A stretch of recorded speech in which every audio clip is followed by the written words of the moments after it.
Hey all, Board Game Rants, where you'll find everything solo, tabletop, gaming, and more. It has been a while. Guess who's back? Well, I mean, it's my channel. Don't think on that too hard. It's summer 2020. Here's the MVP show, finally, right? Huh?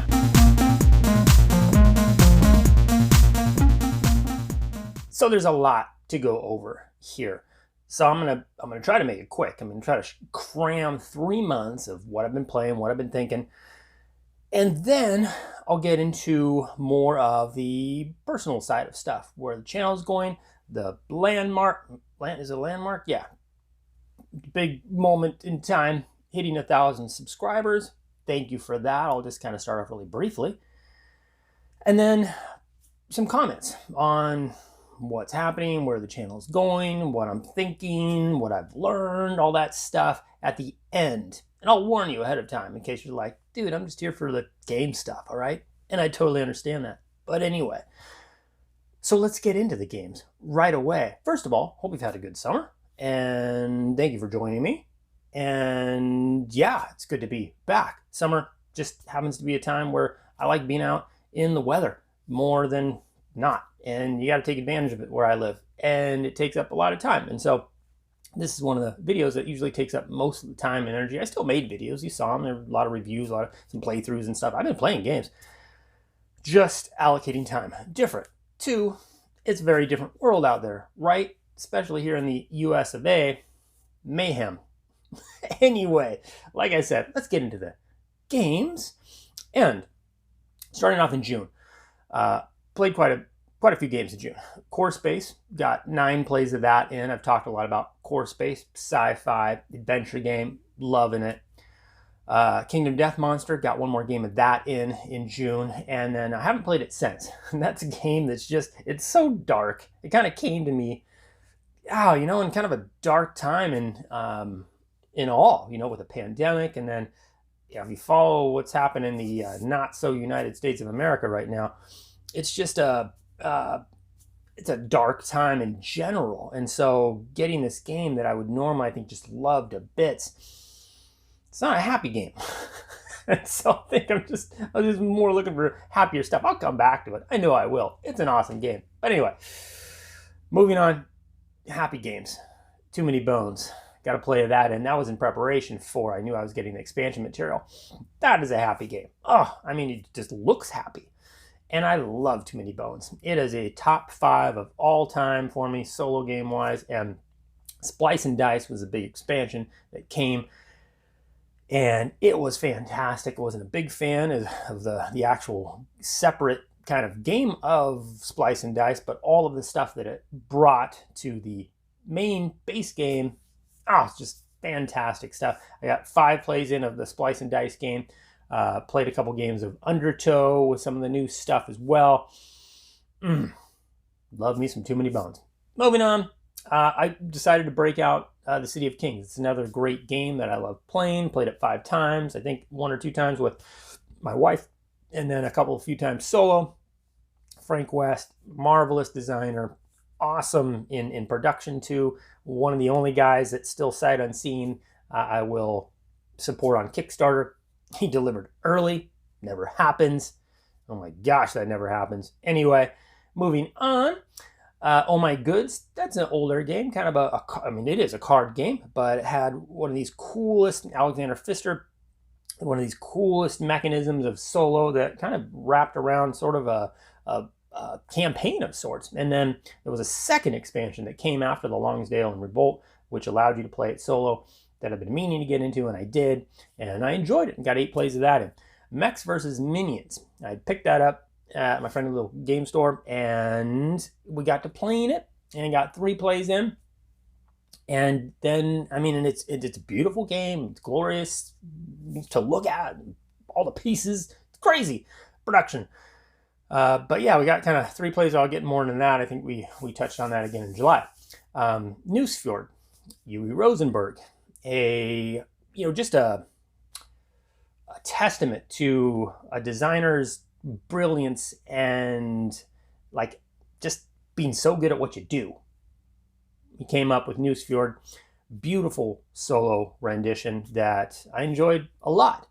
played a lot and then kind of put away, but I was impressed by it. And I don't remember if I've even talked much about that, but it's very classic Uwe Rosenberg, but it takes all these kind of sophisticated ideas and makes them brilliantly simple and so accessible. I mean, the way it's implemented is mind-boggling. It can only be done by someone that really knows their stuff, really has their craft down. That's what impressed me most about News Short. And I got 9 plays of that in. That is a garbage truck if you're hearing that squealing. Moving on, so that was, I got 43 games in June, and was about 4 or 5 different games. So there was a couple expansions there.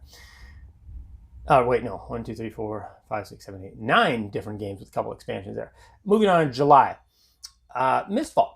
Played Mistfall. I've been talking about Mistfall. And this is Heart of the Mist. This is the expansion, full standalone expansion to the original Mistfall.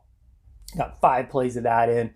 And a lot of this stuff, too, you can look in recent history here. I did reviews or maybe did a playthrough of some of these things.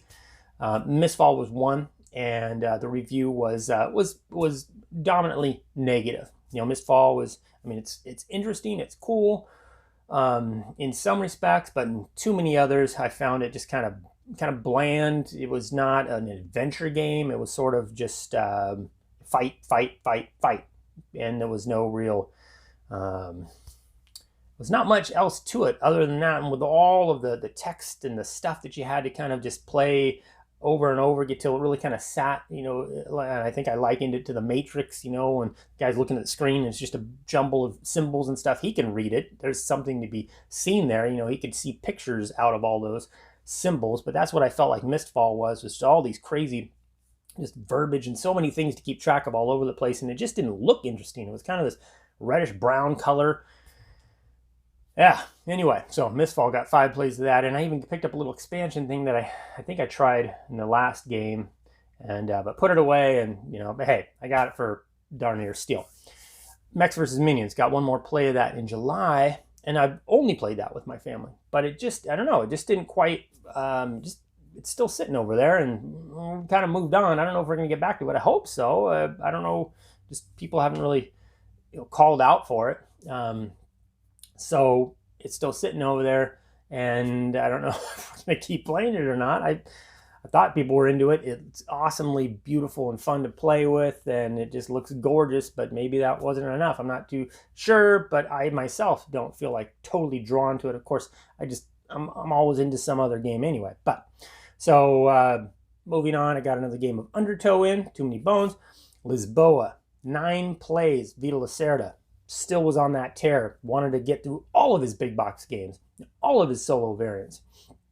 Lisboa, Lisboa did not have a solo variant. So, oh wait, yeah, Lisboa had a solo variant. I'm sorry. What game was I thinking of that didn't come with the solo variant? Originally, CO2. Anyway, originally. But then there was another one. Kanban didn't have a solo variant. Lisboa. With the official solo variant, and I think I did a full review on here, it was okay, but it was way better with the unofficial solo variant, and I talk a lot about that on the review, but I get 9 plays of that in. Classic Vita Lacerda goodness. The design is, you know, just everything you'd expect and want and more and all that. But I've always had an issue with the official solo variants whining about how they feel tacked on and sort of just like get the leftovers of the design. Anyway, Cooper Island, beautiful looking game. Talked about this, did a review, I'm pretty sure. Yeah, I did. Got 5 plays of that in, and then it just kind of started to get old. You know, it kind of felt like I was starting to hit the stride of a score that I was achieving, and it's like, okay, there's not much more to, you know, really go for. The solo variant that it comes with, well, it doesn't, if you get the newer edition of the game, it comes with the solo variant, and it's just a deck of cards representing Cooper. You're playing against your dog. And it was like, I mean, it looked like it was going to be just crazy complicated because it's all these cards and all this text, but it was just massively easy to implement. But whenever that happens too, there's always, like, for that easiness, you always pay a price in, like, you know, once you get to know the game, you almost want more out of that solo variant. At first, it's a great way to, like, learn a game, but then those easier solo variants leave someone like me kind of wanting, especially if I really like the game. It's like, you know, now I'm past, I know the game. that the solo variant kind of, I mean, lets me experience the game, but I really, really want to experience the game. You need a more involved solo variant, and this kind of hit like a point, and then I kind of just lost interest. And so beautiful though. I mean, and I loved, the physically stacking up tiles, which represented the value of the resource that was on them. Very cool stuff. You might check out that thing that I did review. And moving on, Escape Plan. Got to another Vita Lacerda game. This one was different, and did a review on this. Talked about how it's, how, the thing I was most impressed with Escape Plan is just how far it like deviated from his sort of standard design. And I always appreciate when designers do that, when they take that kind of risk. I don't think it really paid off in this case, but I liked the game. But a lot of people just didn't. I think they were, it almost didn't feel like Vita Lacerda, but it did. So anyway, it came with an official solo variant, which I thought had a lot more thought to it. You were playing against these two AI opponents, and it kind of reminded me a little bit of like Tapestry, the solo variant, a little bit of Euphoria, the Stonemaier games, where there's sort of two AIs that you're up against, and one sort of represents kind of this trying to get in your way and block you, and another one is who like you're actually pitted against. And this sort of attempted that. I don't think it did a great job of it. And again, there was like little mistakes, and then if there was cards that you needed to get from on Mars that you'd use in your Escape Plan game to fix some of the errors, and then even that, all the cards weren't there. Anyway, it was still, from a solo variant official standpoint, lacking again. And but it was beautiful, and it was fun, and it just kind of in a light as far as Vita Lacerda games. Might check out that review. Nations. I busted out Nations. I've been meaning to. I keep looking at the game. Let's see, where is it? Yeah, right down here. Oh, boom, Nations. I've been wanting to play this again for a couple of years now, I feel like. And it's an old game. It's sort of like, it's through the ages light, like kind of really light. And the solo variant is not typically the kind that would interest me. Super simplistic. I mean, over the top easy. And there's certainly, I wish it was more developed a little bit, like from a military standpoint. The way it works just hardly does anything.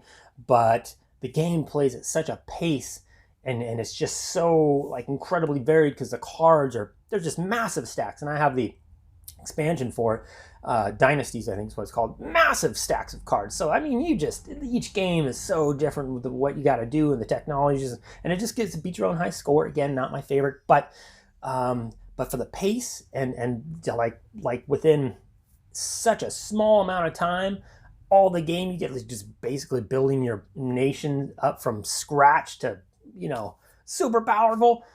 Oh, it's a fantastic experience. I got 5 plays of that in.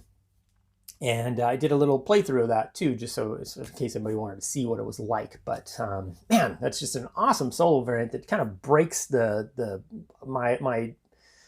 I'm surprised that I like it so much, because it has the things in it super easy and like beat your own high score that I'm just not too keen on. But this gets away with it. Totally gets away with it. Played a session of the crew with folks, and it ends up usually being a couple hours long and lots of hands. Talked a lot about the crew. Anyway, moving on. So that was 33 plays in July. That's about 1, 2, 3, or 8 different games. August, last month. That's where I got CO2, the last big box Vita Lacerda game. And it was a fantastic way to end this venture, looking for the great solo variant, official solo variant. This is it. This was the one. And now, the original game, which came out forever ago, was just a competitive game. But I knew that Second Chance, CO2 Second Chance, had a way to play it cooperatively and had an official solo variant. And another huge thing was that it was just so inexpensive, relatively speaking, compared to his other games. It was put out by, I think, Stronghold Games rather than Eagle Griffin. Half the cost. Less than half. And the component quality was beautiful. The board looked beautiful. And the game, of course, was no less of a game. So it was like it was like perfection for me, where Vital Certic is concerned. The solo variant was, and I tried playing it co-op. Wait, did I? No, I think I tried an unofficial solo variant and it didn't. I just didn't. I was like, that's not needed anymore. And now I don't think I ever tried the co-op version, but the fact that you can, that's cool. But the solo variant, I mean, it adds, you get extra cards. It was actually, it gives you a bunch of, I felt like it gives you a bunch of benefits and more fun stuff to play with, as opposed to the multiplayer game. And that's backwards. Usually there's always sacrifices made to go from the multiplayer to the solo. But here I was like, wow, I get these extra cards to play with. Wow, I have these extra goals to have to think about. Wow, I've got this little thing that doubles the penalty. It was well done. It was well done. It still had a few little weird things that, like, I don't know why they didn't make it into the rules, but played that 7 times, did a full report on that one. Check that out. Tash Kalar. 6 plays of Tash Kalar by none other than my favorite, the guy, the designer of all time, Vladish Fatel of Mage Knight, etc. But I picked up this game because it's an old game, but it didn't have an official solo variant, and I've seen it here and there, but it was always like kind of expensive. It's gotten more expensive too out there, and it looks cool, but I knew it was just an abstract game. But I was totally blown away by this. Long story short, and I did a playthrough of this so someone could see how it plays. Oh my gosh, it's fantastic. And, again, just classic Vladish Fatel. I was saying how Uwe Rosenberg, like, knows his craft. He does what he does better than anyone. I mean, that's just this Uwe Rosenberg feel. Well, Vladish Fatel is the opposite. Not only does he design everything brilliantly, but everything's so different. I comment on this all the time. I could not, anyway, place the designer of Space Alert and say, oh yeah, obviously that person would design something like Dungeon Lords. No. And then Dungeon Lords to Through the Ages. Huh? Or, from Through the Ages to Codenames, for God's sake. This guy designed all of them. And Codenames is a blockbuster worldwide hit. It's like his breakout game. And anyway, and then going back to this Tash Kalar, this weird kind of chess-like thing where you match up symbols and then you play these. It's just beautiful looking. It's colorful. And the solo variant, the unofficial solo variant that I used was just so simply done. And it just gives you the sense it's a quick little battle. And, it's just marvelous. Check that out. I mean, it's well worth checking out. See the playthrough that I did, get a sense of how this game goes. Gloomhaven, Jaws of the Lion, picked it up. Have I finished the OG Gloomhaven? Nope, not even close. Who has, really? And but I had like 30, 40 games under my belt of the original Gloomhaven. But picked this up with very much the intention, I'm not going to play this solo. I'm going to play it with family. And I've stuck with that. Never played it solo. And so you're to the point where in August we're up to 4 games. And this past few days, we've tried the 5th. It's kicked our butts. Well, we almost got through it the first time, or the second time. But the scenarios definitely get harder, but it's beautifully done. Gloomhaven, it's Gloomhaven, for the number 1 game of all time, board game. But just so systematically does it introduce new players to the mechanics, and it just does it in it's just perfection. As far as taking a game that has existed for so long and has demonstrated how perfect it is, well, not perfect, but just how popular it is, and then just created a new story. It's Gloomhaven. Anybody who's played Gloomhaven is gonna, there's a couple little subtle differences, but it's just, and the fact that you can open up a book and just go boop, and your map is set up to play on, brilliance. I love it. And so it sets up easy. We actually have it sitting right over there on the coffee table, ready to go, just like because it's a stack of our stuff sitting on. You can't do that with normal base Gloomhaven. It's this massive box that you can, use to do exercises on, step up, step down. I don't know. Anyway, we're going to keep playing that, and I'll keep commenting on that. But Gloomhaven, Jaws of the Lion, very reasonably priced as well. So far, so good. Pavlov's House. Got to play in Pavlov's House. That is another one that I've heard over and over again. I should pick up. and it kind of got me into the mood, which moved me into another game that I'll be talking about here in a second. But Pavlov's House, I've got 4 games of that still set up on my table back behind me. Very cool. I mean, it looks daunting. You get this massive rule book thing, but it's just very wordy, you know. And I think they could have really condensed this rule book down to like a third of what it actually is. But Pavlov's House is it's a war game, and it's based on, I guess, history, and you're trying to defend Pavlov's house against the Russian trying to come in after you. It kind of reminds me a little bit of Dawn of the Zeds, where this guy, if you keep rolling 4s, they're just going to come rolling down that track, just like on the forest track or the suburbs track on Dawn of the Zeds. But it has a lighter feel to it, I would say.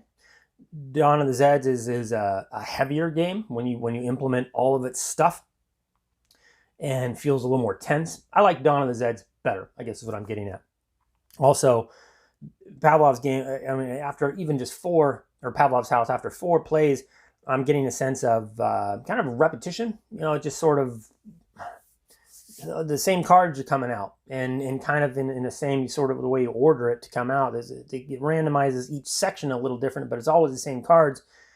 And you kind of get a sense of, okay, here's where the bombing happens. Here's where, and I guess to follow history, it needs to do that to some extent, but that is definitely going to affect the replayability of this for me. I don't think I'm through with it yet, but, I'm only 4 plays in on Pavlov's House. The Magnificent. So that is I think it's beautiful. It's very dark looking, the box and everything, but when I open it up and you see all the cool little gems and stuff, and once everything kind of gets placed out on the board and you're flipping over cards and you're looking at them, I feel it looks good, and it plays very quickly. It's like a 4-page rule book. It's very small, big pages, but very easy to learn.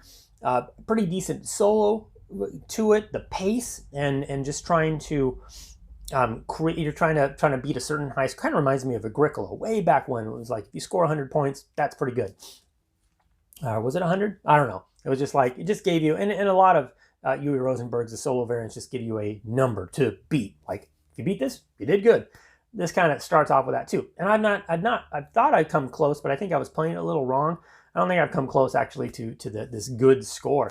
But it plays so fast. There's only 3 rounds, and in each round you only get like 4 actions. So you get like 12 actions. That's it. And to the whole game. And so it's pretty brilliantly done, really. I think it's the same designers that did Santa Maria, I think. I've not played that, but I've heard that, I've heard it's pretty good as well. But it just looked like, I don't know. It looked too, I've almost hit that button a couple times to pick up Santa Maria, but it just looks too much like farm. It just reminds me of Uwe Rosenberg. It reminds me of, another farming game. I don't know. This one's kind of like a Trickerian sort of theme to it, but nowhere near as complicated as Trickerian. Nowhere near as satisfying ultimately.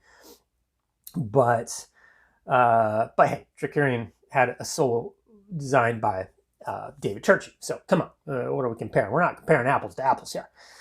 But also too, it's got kind of a polyomino thing, sort of a Feast for Odin kind of, cover up stuff and get bonuses, and you have to have certain types of shapes in order to complete certain objectives. And anyway, it's good, and it plays quick. I mean, it plays in less than an hour. I think easily, more like 45 minutes. And I still have that kind of brushed back. Still wanting to play, still wanting to do maybe a review of that, but that's The Magnificent. And the game, though, that I've kind of, that's taken over, and I just did a review for, and I'm surprised by the interest in it, quite frankly. It's an old game, Space Empires 4X. And that is a game that I've just been putting off onto the back burner for a long time. Finally went for it, and it's just awesome. It is simply awesome. I don't know where this game, it has filled like this scratch or scratching this itch that I didn't know I had, and I've always steered away from it just because it's never looked that great, and in this day and age of beautifully overproduced games, it's just like, it just didn't look that great, but it's starting to look better as I've now picked up both expansions. Well, I have one expansion coming. I was able to find the other one at my local game store, just picked it up. And now, I mean, it's starting to take new life on the table. And when I did the review on it, that was, and I kind of raved on the review about it. That was before I knew there was an app that'll run the AI for this, which makes it that more appealing. And it also runs a lot of the expansion stuff AI.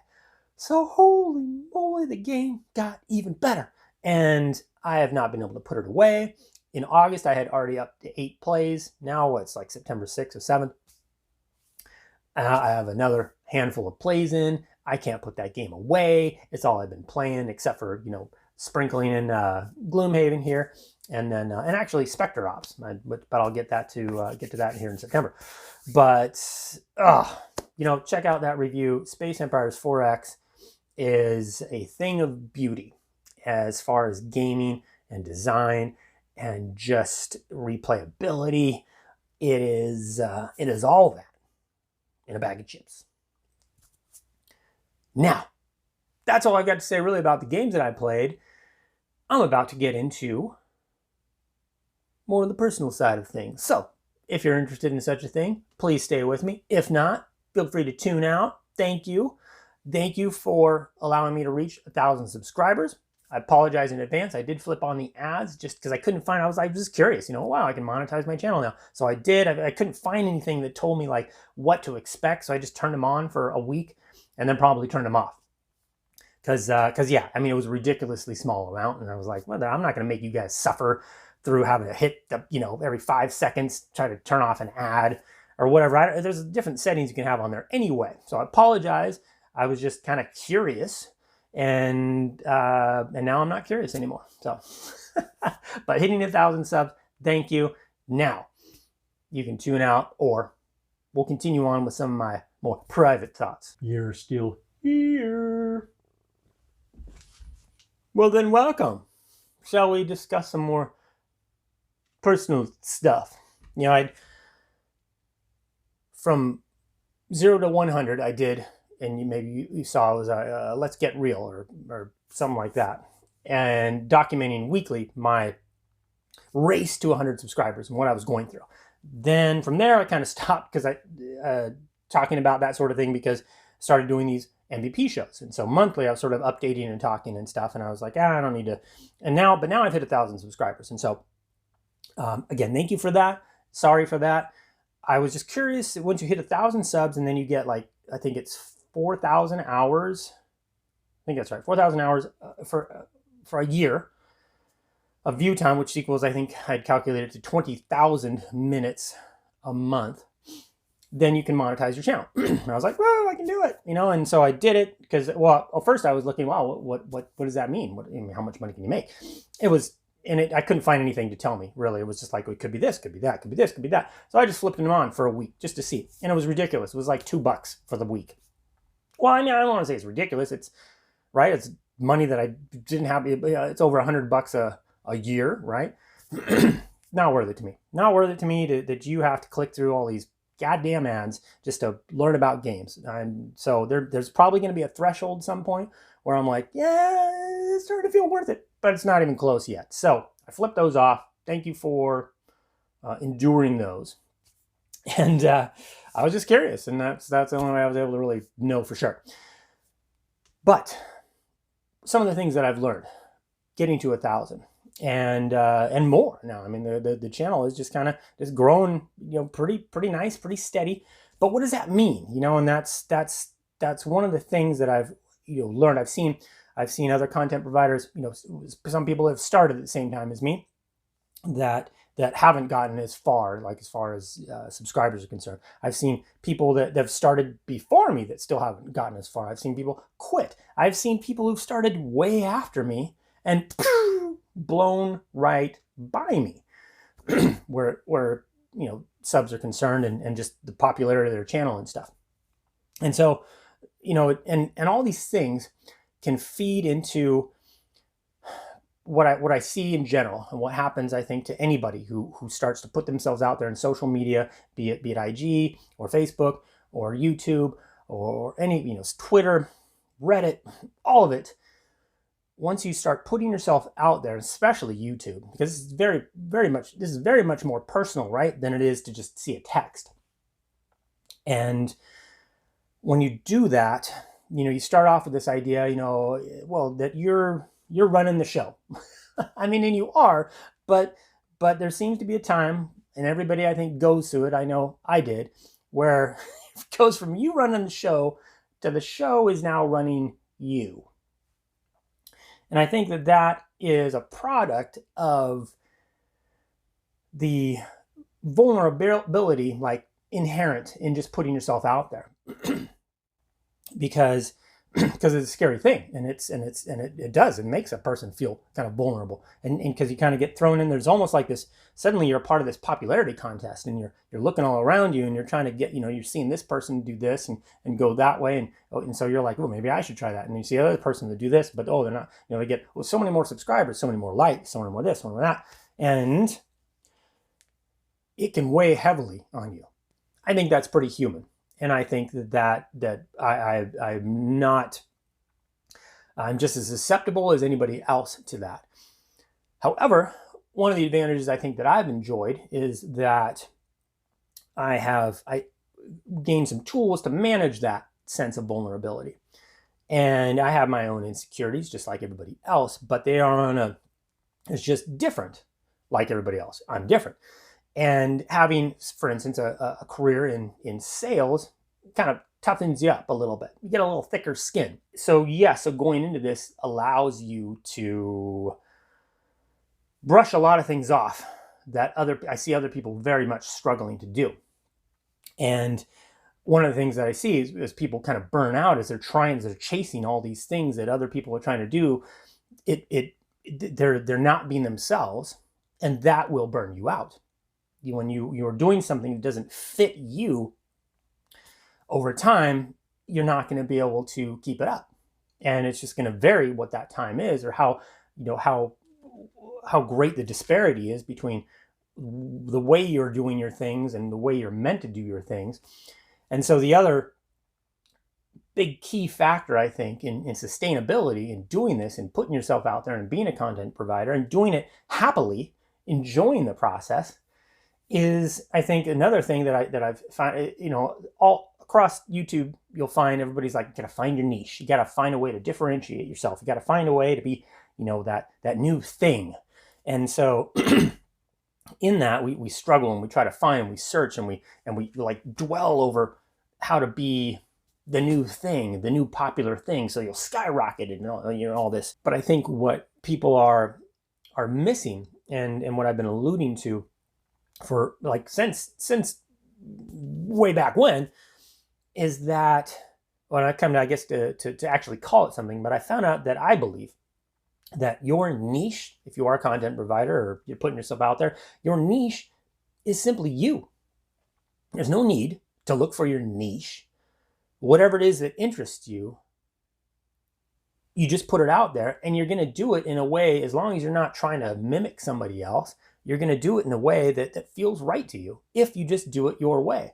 And guess what? No one else can do that. No one else can be you, so no one else can fill that niche. It is yours. It is yours alone. There's no one that can take it away from you. And what's best of all is you don't even have to do anything different or freak out about it or wonder if you're doing something right, because you can't go wrong if you're just doing you, right? And so with that realization, then the popularity contest kind of fades in the background, and you can stop comparing yourself as you realize. And if I look, just taking my reaching 1,000 subs as an example, I did it without asking on every single video for people to like or subscribe. I did it a couple times, but I just realized, that's just, I just put it away, even though everybody else does it. I did it without reaching out and making all sorts of contacts. I don't know any designers. I don't know any publishers. I've touched bases here and there, just kind of on the off chance, by chance, but I've never tried to foster that. I was actually very early on, a month or two into doing the channel, asked by Elizabeth Davidson of Beyond Solitaire. She's great. Her channel has grown leaps and bounds, and she's part of the Dice Tower now, and Mike DeLisio and Solo Mode Games, and but I was part. She invited me to be part of a Slack channel that had had a bunch of Ant Lab Games was there, as well as Colin from why can't I remember his now. Mike mainly is on there, but Colin kind of burnt out. Oh, sorry, Colin, I can't remember the name of the channel, or Mike.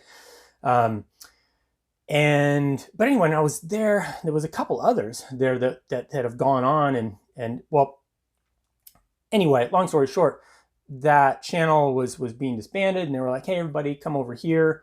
The channel is now moved over here.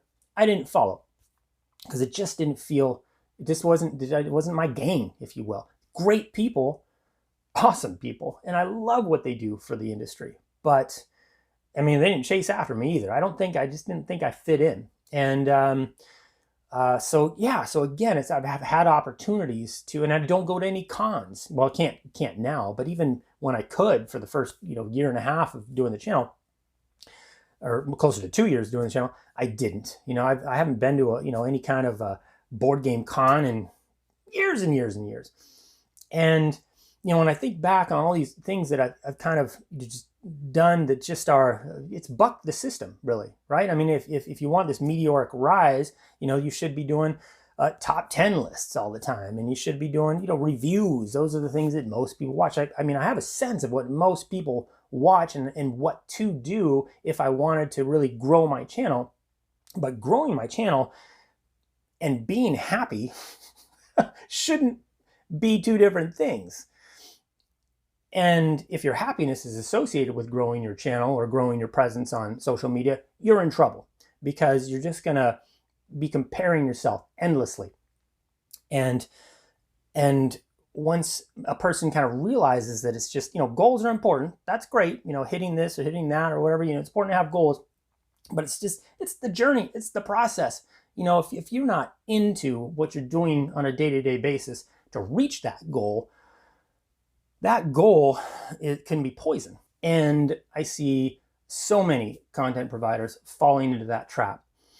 And I think it does. It has to do, again, with just that sense of just putting yourself out there and kind of feeling, you're at risk of being marauded by trolls, or, the occasional comment that just comes out of nowhere. It's just incredibly mean and spiteful. Don't come at me with your condescending comments and your criticisms unless you're down here on the field getting the shit kicked out of you as well, and you know what it's like. That's a person I'll listen to. Someone who's down in the dirt playing the game. That's who I'm going to listen to. So when I'm doing content and you get a crazy comment from anonymous 69 blow me 111 or whatever, I just wonder where that person is coming from. Do they have a channel? Do they even know what they're talking about? Do they know anything other than how to be a keyboard warrior? So, what kind of life do they live? I can only imagine that a lot of these people live lives that they're hurting inside, and it makes them feel good for a second to try to rain on someone else's parade. It's unfortunate, but it's all over the place. So, knowing that, kind of putting all these things in perspective, it has allowed me to kind of relax over the past, quite some time now, and just realize that, if I feel like taking a break, I'll take a break. You want to take a break before you burn out, because you don't want all the negative effects. And because when you start burning out, I see a lot of people feeling like they're letting others down. You're not letting anybody down. Trust me. There's so many other people to watch out there. And you almost want that kind of grandiose sense of like, well, I've got this community and stuff. And sure, maybe you do, but my kids, they're older, but they all watch YouTube. They're all on social media constantly, incessantly. They've all got their people that they watch who have millions and millions of subscribers. And then these people get tired of all the critics, get tired of all the trolls, whatever, burn out and disappear for a while. And my kids take a glancing interest in it. They're like, oh, yeah, this person, it's too bad they shut down. I'll go over and watch the 32 other people that I watch. And whenever they come back, great. I'll see them then. Nobody gives a shit. I mean, that's what you got to wrap your head around. It's kind of, on one hand, it's kind of humbling. It's like, okay, I have 1,000 subscribers. Woo! but if my kids can blow off people who have millions and millions of subscribers, how much do I really matter? There's so many other content providers out there. I gotta understand that, it's okay to take a break. It's okay to take care of yourself. And everyone else is going to be fine out there who used to watch my stuff while I take a break. Everyone's going to be just fine. Take care of yourself. I got to take care of me. I got to make sure that I want to do this, that I'm doing it in a way that I'm going to enjoy it. Because if you don't put yourself first, which sounds a little selfish, but if you don't do that, if you don't take care of yourself first, then you're not going to be in a position to put out your best, most meaningful, niche content. Right? For you or the viewer to enjoy. That's not selfish. Knowing that the more I take care of myself, the better content I can provide for you, that's not selfish. I don't think, anyway. But it's kind of a selfishness that leads to selflessness or whatever. I believe. So anyway, just some things that I kind of picked up, watched, learned from, and wanted to comment on. And gosh, I don't know. That's it. There's my little rant. I hope that all of you are doing well. I thank you so much for sticking with me, even though I lack consistency and I don't do really anything conventionally. That's my niche, right? And that's the way I've chosen to do it. And kind of buck the system, and I'm happy with it. I'm happy with the results, because you have to be. If you are going to just do whatever you want to do, you damn well better be willing to accept the results of that, because there ain't no getting away from that. But I am. And again, I thank you so much for allowing me to continue and feel like there is enough interest out there to keep going. Because, definitely, if I felt like things were going the other way, I don't want to be just sitting here talking to myself all the time. So thank you for providing that audience. And until next time, I'm Board Game Rants, and I'm out.